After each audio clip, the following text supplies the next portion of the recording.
कुछ देर पहले तक उसे अरमान के साथ अकेले रहने में बहुत डर लग रहा था, लेकिन अब ये सुनने के बाद कि दादाजी और बाकी सब लौट आए थे तो वो खुश हो गई। आस्था मासूमियत से बोली, क्या वाकई दादाजी आ गए? हमें भी उनसे मिलना है। ऐसा कहकर आस्था दौड़कर अरमान की साइड से जाने लगी। अरमान ने तुरंत उसका हाथ पकड़ लिया और कहने लगा, तुम पागल हो गई हो क्या? तुम्हें मेरी बातें सुनाई नहीं देती? तुम इस तरह से दादाजी के पास नहीं जा सकती हो। क्या तुम भूल गई कि तुम्हारे सारे कपड़े भीगे हुए हैं? क्या तुम इस तरह से दादाजी के सामने जाओगी? जाओ, जाकर पहले कपड़े चेंज करो।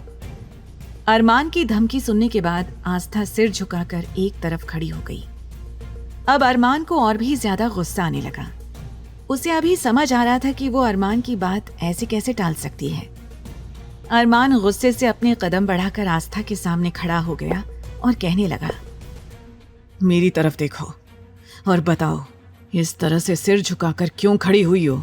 आस्था ने सिर झुकाए ही धीमे लहजे में जवाब दिया, जी वो हमारे पास एक्स्ट्रा कपड़े नहीं है।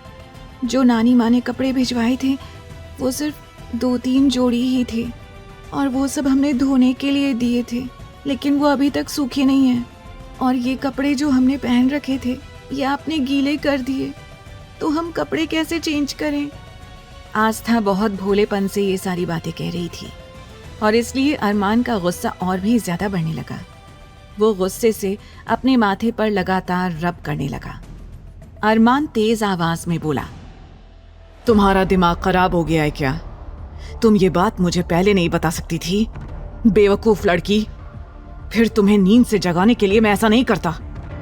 अरमान दांत पीसते हुए आस्था को घूरने लगा, लेकिन आस्था डर के मारे एक तरफ सिर झुकाए खड़ी थी, मानो उसने कितना बड़ा गुनाह कर दिया था और वो अरमान की अदालत में खड़ी थी। अरमान अपने कमरे की अलमारी की तरफ गया और वहां जाकर उसने ढेर सारी साड़ियां देखी। उसने आस्था की तरफ पलटकर सख्त अंदाज में पूछा, तुम कह रही थी तुम्हारे पास कपड़े नहीं हैं, लेकिन यहाँ तो पूरी अलमारी साड़ियों से भरी पड़ी है। क्या तुम्हें कल ये साड़ियाँ अलमारी में नजर नहीं आई? अब आस्था की नजर भी उन फैंसी और महंगी साड़ियों पर गई जो उसने शादी की रात ही देख ली थी, लेकिन आस्था ने कभी भी साड़ी पहनी ही नहीं थी, इसीलिए उसने उसे छुआ भी नहीं। आस्था ने कहा, लेकिन मैं ये... आस्था की बातें उसके गले में ही अटक गई। अरमान ने पूछा, लेकिन मैं ये वो क्या?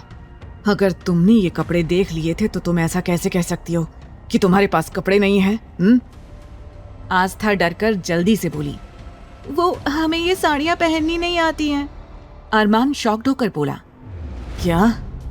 जैसे ही अरमान ने ये सुना उसका गुस्सा और भी ज्यादा बढ़ने लगा, क्योंकि सामने खड़ी हुई ये लड़की उसके पेशेंस लेवल को चेक कर रही थी। अरमान गुस्से से आस्था की ओर देखकर बोला, तुम सच सच बताओ, क्या सच में तुम्हें साड़ी पहननी नहीं आती है? तब आस्था ने एक बार फिर अपनी गर्दन मासूमियत से ना में हिला दी। तब अरमान ने आस्था की ओर देखते हुए कहा, अपने कपड़े उतारो। अरमान की बात सुनकर आस्था की आंखें हैरानी से फैल गईं। उसने चौंकते हुए कहा, क्या?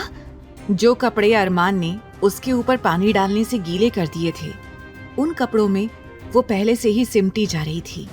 उसने खुद को कवर करने की नाकाम कोशिश की।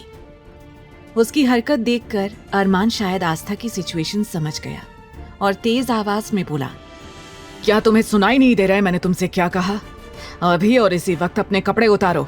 मैं जानता हूं कि तुम्हें साड़ी पहनना नहीं आता है, ये तुम्हारी शक्ल पर साफ साफ लिखा हुआ दिखाई दे रहा है। मैं साड़ी पहनने में तुम्हारी मदद कर देता हूँ। अरमान के ये कहते ही आस्था के मन में उठ रहे ढेरों सवाल अब कम हो गए। आस्था मुंह बनाते हुए मन ही मन बोली, कितना बेशर्म आदमी है ये। उसने हल्की और धीमी आवाज में पूछा, लेकिन आपको देखकर तो नहीं लगता कि आप साड़ी पहनते होंगे, फिर आपको साड़ी बांधना कैसे आता है? क्या अरमान सच में आस्था को साड़ी पहनाने में उसकी मदद करेगा? क्या आस्था उसकी जिद के आगे झुकेगी या अपने हक के लिए आवाज उठाएगी? आगे की कहानी जानने के लिए देखें अगला एपिसोड सिर्फ पॉकेट एफएम के YouTube चैनल पर। और तेरे इश्क में के सारे एपिसोड्स को सुनने के लिए डिस्क्रिप्शन में दी लिंक से डाउनलोड करें पॉकेट एफएम ऐप।